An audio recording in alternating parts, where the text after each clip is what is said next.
Hey everyone, in today's video, we will show you how to install NordVPN on your PC. This guide is great for beginners who want to get NordVPN working in just a few minutes. Let's get started. NordVPN is a top high-speed virtual private network service.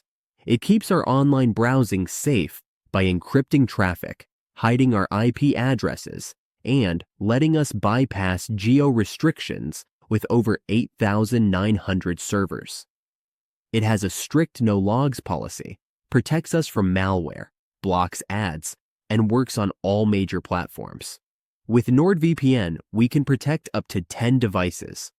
The main goal of NordVPN is to keep our online privacy and security safe by encrypting our internet connection and hiding our IP address. It helps us browse safely, especially on public Wi-Fi, access content securely, and stay anonymous while stopping tracking and data leaks.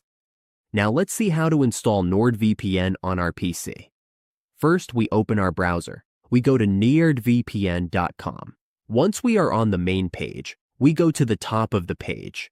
We will see the option to download VPN. Now we choose the desktop version we need, such as Windows, Mac OS, or Linux.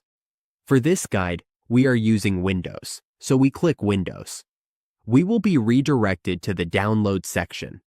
Here, we will see the Download app. Just click this. After downloading, we go to the folder where it has been saved. We will see the installer there. Simply double-click this one. After that, accept the terms and agreement and agree to continue. Make sure to check all the necessary settings, and that's it. That's how we install NordVPN on our PC. With the right settings enabled, we can boost our security, protect our privacy, and enjoy a stable internet connection. Take some time to explore the features, adjust them to your needs, and always use the VPN responsibly. Stay safe online. Browse with confidence.